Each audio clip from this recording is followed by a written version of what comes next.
Donc bonjour à tous, bienvenue pour ce nouveau numéro du petit exo de colle. Et oui, finalement, au lieu de faire un exo de colle, je me suis rendu compte de ça là à l'instant, au lieu de proposer un exo de colle comme j'avais pensé prévoir à la base, histoire peut-être de manque de temps, je vous propose plutôt un petit exo de colle. Et ce petit exo de colle est un exo de colle assez classique, qu'il faut avoir vu également au moins une fois. Et l'exo de colle est le suivant, de déterminer l'inf de ce calcul d'intégrale. Ok, alors bien sûr il y a un lien avec l'intégrale de Gauss. Ici je ne vais pas refaire le calcul de l'intégrale de Gauss. Pour l'intégrale de Gauss, je vous remettrai peut-être une référence parce que je crois l'avoir fait lors d'un exo de colle précédent. Mais là ici je vais juste utiliser le résultat. Donc je vais utiliser le résultat que l'intégrale de l'exponentielle moins t carré sur r vaut racine de pi. Ça je vais l'utiliser. Et donc voilà, ce genre d'exercice, je pense que vous l'avez beaucoup croisé, pour certains d'entre vous, d'autres ne l'ont jamais croisé, et peut-être sont sur le point de le croiser, ou je ne sais pas. Mais voilà, je trouve que ce type d'exercice, il est vraiment bon de le voir au moins une fois, et puis de voir comment on peut attaquer ce genre d'exercice. Donc n'hésitez pas à faire une pause pour essayer par vous-même de résoudre cet exercice assez classique, et puis je vais me lancer à la résolution dans quelques instants. Ok, alors c'est parti. Alors l'idée, c'est ça qui est assez important, parce qu'a priori, on peut avoir l'impression qu'on risque d'être un peu embêté. Notamment, on n'a pas très envie de tout développer, de jouer avec les deux variables a et b, voilà. Mais c'est vrai que c'est une solution possible serait de dire, allez, je calcule l'intégrale, blam, et puis je vais obtenir une fonction qui va dépendre de a et b, et puis à partir de là, je cherche à minimiser la fonction à deux variables, et puis étudier les dérivées partielles, etc., les points critiques, blablabla. C'est une solution, mais elle est assez longue et assez technique, il va falloir faire pas mal de calculs, mais de toute façon, on va en faire des calculs, ça c'est indéniable, on ne pourra pas le louper. Mais il y a une autre méthode qui est assez importante, notamment pour la deuxième année de prépa, qui utilise les espaces préhibertiens. Et ici, il faut bien comprendre en fait que derrière cette inf, donc cette inf que je vais appeler i, se cache une distance qu'on cherche à calculer. Et en fait, on cherche à calculer la distance entre l'ensemble des polynômes de degré 1 et le polynôme x carré. Et cette distance, elle est donnée par un produit scalaire, une norme qui sera associée au produit scalaire que je vais écrire. Et le produit scalaire qui semble être sous-jacent à ça, c'est le produit scalaire suivant. Vous prenez deux polynômes p et q et vous envoyez ça à l'intégrale de moins infini à plus infini de p de t, q de t, exponentielle moins t carré dt. Ok, alors évidemment, la première chose qu'il faut faire, c'est de vérifier que cette intégrale est bien définie pour n'importe quel polynôme p et q. Et ensuite de montrer que cet opérateur est bien un produit scalaire. Donc pour vérifier que c'est bien défini, il me suffit de vérifier que l'intégrale de moins infini à plus infini de t puissance n exponentielle moins t carré dt converge pour tout n. D'accord? Et ça va être le cas. Pourquoi? Deux choses. La première, c'est que la fonction, elle est continue. Toujours les mêmes réflexes. Donc elle est continue sur R. Continue sur R. Et puis pour régler le problème en plus infini, on peut noter que exponentielle de moins t carré, en t tend vers plus infini, c'est un petit taux, plus ou moins infini, à vrai dire, je peux régler les deux cas en même temps, c'est un petit taux de 1 sur t puissance n plus 2. Et donc ça implique que t, c'est juste que je m'embête un petit peu, mais c'est pour simplement m'amener à un petit taux de 1 sur t carré. C'est pour ça que je fais cette histoire de petit taux. Et donc ça veut dire quoi? Ça veut dire que la fonction est intégrable au voisinage de plus et de moins infini. Donc t qui associe t puissance n exponentielle moins t est intégrable, t carré est intégrable sur R. Donc au voisinage, pardon, je voulais dire au voisinage de plus infini et de moins infini égale 2 plus moins infini. Et donc elle est intégrable partout.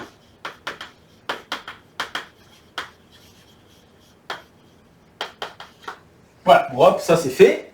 Donc l'intégrale, et comme je viens de montrer que cette intégrale converge, et que le produit de deux polynômes donne un polynôme, en fait, montrer que ça converge, pour n'importe quel polynôme P et Q, ça revient à montrer que l'intégrale de n'importe quel polynôme fois exponentielle moins t carré converge. Et si j'arrive, là je viens de réussir à montrer que la base algébrique, en un certain sens, puisque bon, on ne peut pas tout à fait parler de base, mais en tout cas on peut parler de base algébrique au sens où la base est infinie, hein, mais la base algébrique donnée pour les polynômes, la base canonique, hein, elle vérifie exactement que cette intégrale converge, et donc on en déduit que cette intégrale converge pour n'importe quel. Voilà, donc c'est vraiment ça, c'est aussi c'est un gros réflexe qu'il faut avoir aussi quand on a la possibilité de voir il faut travailler avec une base canonique, etc. pour montrer que la chose converge. Il ne faut vraiment pas hésiter. Donc là, on a bien convergence de l'intégrale de P de t fois Q de t fois exponentielle moins t carré dt. Car on a convergence de cette intégrale pour tout n, et donc le produit de deux polynômes peut s'écrire comme combinaison linéaire de ces puissances de t. Ok, donc ça c'est bon, on a vérifié que l'intégrale convergeait. Maintenant, on va vérifier qu'on a affaire à un produit scalaire. Alors pour vérifier qu'on a affaire à un produit scalaire, toujours comme d'habitude, il faut vérifier la symétrie. Ici, symétrique, c'est facile. Ok, donc je rappelle, hein, symétrie, vous devez vérifier que ce produit est égal à ce produit. Et ça, c'est simple, parce que commutativité. L'autre chose, vous devez vérifier la linéarité au moins d'un des deux côtés. Donc là, je vais faire la linéarité à gauche. Donc lambda P plus R fois Q, c'est égal à lambda P R plus P plus RQ. Voilà. Et c'est pas R ici, c'est Q. Q. Voilà. Donc là, vous avez la linéarité à gauche, et c'est amplement suffisant pour avoir la bilinéarité, parce que vous avez déjà la symétrie. Okay, donc vous avez symétrique, vous avez bilinéaire, ça c'est bilinéaire, alors j'ai oublié de le dire, mais c'est linéaire à gauche, pourquoi? Parce qu'il y a la linéarité par un produit, le produit c'est linéaire, hein, multiplié par un polynôme, multiplié par exponentielle, c'est linéaire, et puis l'intégrale est linéaire, et de plus on a montré qu'il y avait convergence quand on décomposait, quand on faisait, pour n'importe quel polynôme que nous avons fois exponentielle moins t carré, on a montré que l'intégrale convergeait, donc on a tout à fait le droit de découper l'intégrale en plusieurs morceaux. Ok? Voilà, donc c'est pour ça que c'était important de montrer que l'intégrale convergeait au départ. Donc ça c'est bon. Ensuite, il faut vérifier la positivité. Ça aussi, c'est clair. Pourquoi? Parce que quand vous faites p carré, hein, p carré ça sera positif, ou exponentielle moins t carré ça sera positif. L'intégrale d'une fonction positive c'est positif. Et il reste la définie positivité. Donc la définie positivité, alors la définie positivité, ce qui va se passer maintenant, c'est que vous voulez que le produit scalaire vale 0, de P vaut 0, ça doit impliquer que P vaut 0. Ok? Et donc en fait, vous avez très envie d'utiliser le fait que vous êtes en train d'intégrer une fonction continue, positive, sur un intervalle, et ça impliquerait que... Mais le problème c'est que là l'intervalle il est infini, on est dans R. D'accord? Alors si on veut pouvoir utiliser le résultat de prépa, le mieux c'est de se dire que en fait, quand on regarde ce produit scalaire qui vaut 0, ça implique que l'intégrale de moins 1 à 1, par exemple, là les bornes vous les choisissez, mais vous les choisissez finis.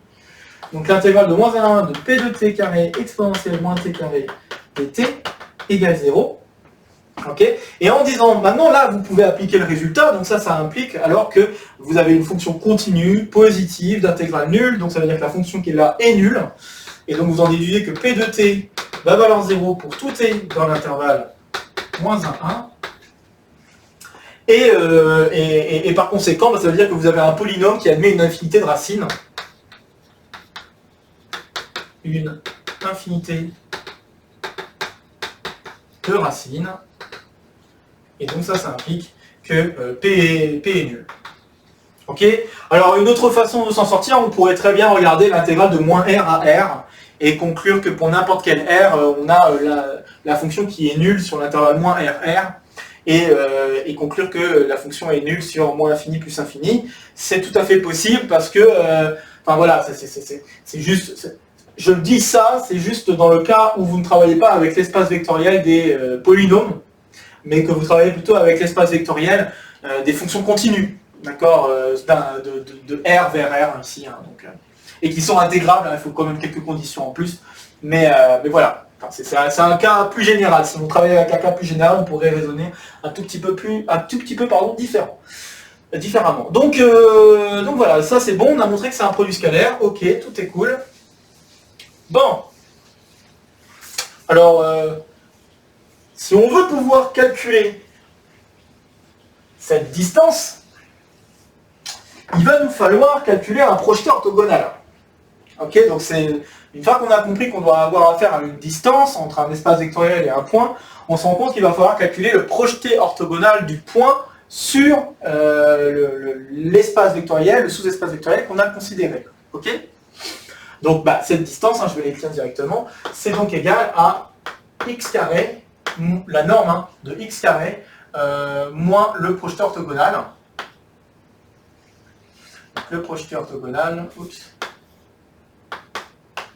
de R sur R1 crochet X de X carré. Mais c'est pas le seul moyen. C'est pas le seul moyen de calculer ce truc-là.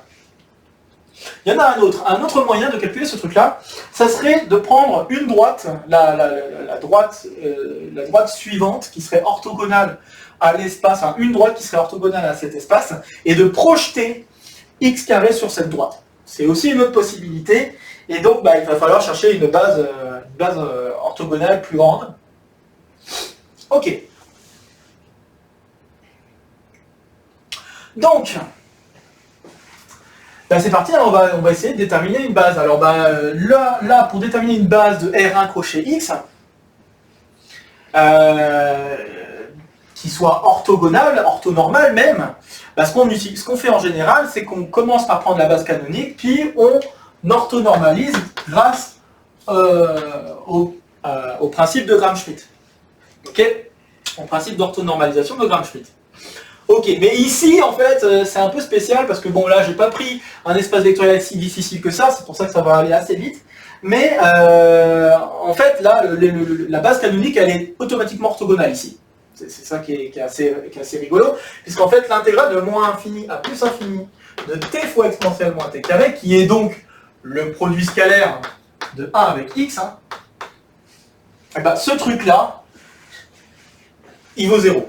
Pourquoi? Parce que la fonction, donc dt, parce que la fonction qui est ici, elle est impaire, et que vous êtes en train de faire une intégrale sur un intervalle, vous êtes en train de faire une intégrale sur un intervalle qui est symétrique par rapport à 0. C'est une façon de répondre. Une autre façon de répondre, vous pourriez remarquer que vous avez quelque chose qui ressemble beaucoup à du u' fois exponentielle moins u, et vous faites une primitive, et vous allez conclure la même chose, en regardant la limite en moins infini, en plus infini, d'une intégrale moins r vers r. On peut faire comme ça aussi. Donc bref, en tout cas cette intégrale vaut 0, et donc ça signifie en effet que la base que je viens d'avoir là, elle est déjà orthogonale. Il reste à la normaliser en fait. Et pour la normaliser, il faut calculer les autres intégrales. Alors les autres intégrales, c'est si vous faites la norme de 1 au carré, la norme de 1 au carré, vous allez vous rendre compte que vous allez trouver l'intégrale de moins infini à plus infini de l'exponentielle moins t carré dt, et vous allez trouver racine de pi à 1. Donc c'est pour ça que j'avais besoin de la valeur que j'ai donnée juste au début là. Donc j'ai racine de pi, donc la norme de 1 c'est donc racine de pi, que je ne vais pas garder comme ça, je vais garder pi puissance 1 quart, ce sera mieux. Alors oui, j'ai oublié de mettre un carré, c'est vrai que j'ai oublié de mettre un carré parce que normalement, si je voulais vraiment dire, je reviens en arrière, désolé, mais là, cette inf-là que je viens d'écrire, ça correspond à une distance, mais c'est une distance au carré, parce que là, dans ce cas-là, il faudrait mettre une racine carrée si je veux que ça corresponde vraiment à la distance. Je me permets de corriger ça tout de suite, ok. Voilà, donc ça c'est bon. Et puis maintenant, il faut la norme de t, alors la norme de x, hein, du moins. La norme de x, c'est l'intégrale de moins infini à plus infini de t carré exponentielle moins t carré dt. Ok. Et ce polynôme-là, là, cette intégrale-là, on peut la calculer grâce à un IPP. Alors l'IPP, il ne faut pas la faire bêtement, il faut voir qu'on a un t fois t exponentielle moins t carré dt. Et puis là, on fait une primitive, ici on fait une dérivée. on va se retrouver avec t fois exponentielle moins t carré divisé par 2. Donc moins infini à plus infini. Ok. Moins, est-ce qu'il y avait un moins? Il y a peut-être un moins. Donc là, il y a un moins plus ici. Intégrale de moins infini à plus infini. Je dérive maintenant le t en même temps et je vais obtenir, donc le 1,5 va sortir et j'ai exponentielle à nouveau de moins t carré dt. Le crochet que j'ai écrit vaut 0. Hein, c'est pas très dur de vérifier ça. Et là, ce que je viens d'écrire, bah, c'est égal donc à 1 sur 2 fois racine de pi. Ok, donc ça veut dire que la norme de x... Donc ça veut dire que la norme de x, c'est égal à 1,5 de pi puissance 1 quart. Oups, pi puissance 1 quart. Allez. Ok, et ben maintenant il reste à calculer le projeté. Donc là c'est bon, hein, c'est juste qu'il fallait que je normalise cette base. Hein, donc cette base là, ça devient 1 sur pi puissance 1 quart et racine de 2 sur pi puissance 1 quart fois x. Voilà ma base orthonormale que je vais utiliser ici. Et bah, il reste à le projeter. Hein, donc, alors je vais me permettre maintenant d'effacer le calcul que j'ai fait ici. On prend de la place. Bon, c'est vrai que j'aurais pu me mettre là-bas, mais c'est pas grave. N'hésitez pas à faire demi-tour, hein, encore une fois, si je vais trop vite pour effacer les choses. Mais donc maintenant, bah, le projeté orthogonal de R1 coché X. Donc le projeté orthogonal de R1 coché X de X carré. Je vais l'obtenir en faisant le produit scalaire de x carré avec x et fois x, avec x, et puis il y a la constante, encore une fois, qui va intervenir, la constante au carré qui va intervenir, donc là je vais me retrouver avec 2 sur racine de pi, et puis l'autre constante au carré, donc là je vais avoir 1 sur racine de pi fois 1x, le tout fois 1. Ok, et donc bah, qu'est-ce que je vais obtenir? Ce que je vais obtenir, bah, je vois que là, la valeur en 1 ici, bah là, ce produit scalaire, c'est encore une fois une même histoire. Je vais me retrouver avec du t cube fois exponentielle moins t carré, et ça, c'est une fonction qui est impaire, donc ça va donner 0 comme produit scalaire. Et là, par contre, le produit scalaire que j'ai ici, c'est x carré. Le produit scalaire que j'ai ici, ça va me redonner l'intégrale de t carré. Et l'intégrale de t carré, ça va aller 2 sur racine de pi sur 2. Donc là, je vais me retrouver avec racine de pi sur 2. Donc ça veut dire que je vais me retrouver avec 1,5, si je ne dis pas de bêtises. Donc juste 1,5. Ok, donc ça veut dire quoi dans tout ça? Bah, ça veut dire que j'ai à calculer, si je veux avoir le résultat maintenant final, il me reste à calculer l'intégrale de moins infini à plus infini de t carré moins 1,5, le tout fois exponentielle moins t carré, au carré, hein, j'ai oublié, l'exponentielle de moins t carré dt. Donc là, je peux utiliser les quelques résultats que j'ai jusqu'à maintenant. Donc, t puissance 4 moins t carré plus 1 quart fois exponentielle de moins t carré dt. Donc, je développe. Et puis maintenant, bah, je décompose, et donc j'ai ça, je sais déjà que ça faisait racine de pi. Donc je me retrouve avec racine de pi. Racine de pi sur 4. Ça, je savais déjà que ça vaut racine de pi sur 2. Donc je l'écris, donc moins racine de pi sur 2. Et puis il me reste le t4 à traiter, hein, donc je vais le faire. Moins infini à plus infini de t4 exponentielle moins t carré dt. Et encore une fois, je vais faire une IPP. Donc si je fais une IPP, donc ce que je fais, c'est que je vois encore une fois t fois exponentielle moins t carré, et je dérive le t cube qui me reste. Donc si je fais ça, je vais me retrouver avec du t cube exponentielle de moins t carré sur 2 et avec un moins. Donc moins infini à plus infini. Et puis ensuite, le moins devient plus. J'ai un 3 qui va intervenir, donc ça va faire 3,5 de l'intégrale de moins infini à plus infini. Et je me retrouve avec du t carré exponentielle moins t carré dt. Donc encore une fois, le crochet va valoir 0.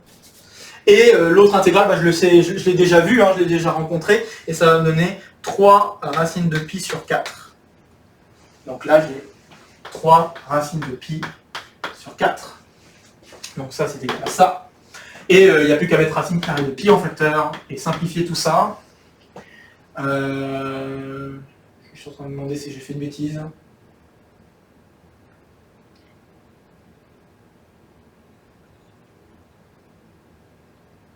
Non, j'ai pas fait de bêtises, ça va. Ok, donc ça fait juste 1/2, en fait, racine de pi sur 2. Ok. J'ai eu peur un instant, mais c'est bon, c'est bon. Racine de pi sur 2, parce que là j'ai 1 moins 1/2. Donc voilà. Ok. Donc voilà. Alors oui, il y a une méthode un peu plus générale, parce que bon là ici, je l'ai fait comme si, en disant que je ne connais absolument rien. D'accord. Juste, quand je dis que je connais absolument rien, c'est-à-dire que je connais absolument rien de ce que je pourrais faire autre que d'utiliser l'orthonormalisation de Gram-Schmidt, etc., etc. D'accord. Mais on pourrait utiliser l'orthonormalisation de Gram-Schmidt plus intelligemment en essayant de faire ressortir une famille de polynômes qui seraient orthonormales, hein, qui donnerait une famille orthonormale. Et en fait, une famille de polynômes déjà orthogonales, ça serait pas mal. Donc, ressortir une famille de polynômes orthogonaux, 2 à 2, etc. Et pour cela, il y a une méthode assez générale qui existe quand j'ai affaire à des intégrales, quand j'ai affaire à des produits scalaires qui peuvent s'écrire sous la forme d'une intégrale de P de t fois Q de t fois une certaine fonction positive, continue, blabla. Et en fait, cette méthode marche essentiellement en regardant les dérivées successives de cette fonction et en gardant en mémoire le polynôme qui va apparaître. Donc là, je vais le faire juste sur cet exemple pour que vous voyez ce que je veux dire par là. Car sur cet exemple, c'est très flagrant. Et c'est assez facile de faire les calculs. Mais à savoir que cette méthode marche également pour d'autres fonctions. Et on peut retrouver des familles classiques grâce à ça. Donc, par exemple, donc là, je pars de la fonction. Je vais juste en parler parce que ça, je trouve que c'est très intéressant. Donc si vous avez cette fonction-là, au départ, vous la dérivez, et vous allez obtenir moins 2t exponentielle de moins t carré. Ok. Si on dérive à nouveau f seconde de t, et là on va obtenir, un peu de calcul, hein, désolé. Donc on va obtenir moins 2, et puis ensuite on va obtenir t carré, donc 4t carré si je dis pas de bêtises. Est-ce que je dis des bêtises? Là, je dois 4t carré. Donc 4t carré fois exponentielle moins t carré, et ainsi de suite. Et ce que je peux garder en mémoire, au fur et à mesure que je fais les dérivés, c'est les polynômes qui apparaissent. Donc là, ce que je peux faire, c'est juste garder le... Donc là, par exemple, le polynôme qui apparaît, ça serait 1. Le polynôme qui apparaît là, j'ai peut-être pas envie de me préoccuper du signe. Donc ce que je vais faire, c'est que je vais garder 2x. Le polynôme suivant, je vais garder 4x carré moins 2. Et ce que j'affirme, c'est que la famille de polynômes qu'on va obtenir comme ça, elle va être orthogonale. Ok, c'est ça qui est assez intéressant. C'est qu'on peut refaire sortir des familles de polynômes orthogonaux entre eux. Donc là, c'est ce qui se passe. Et en fait, cette famille de polynômes, c'est une famille assez particulière. C'est la famille des polynômes de Hermite ici.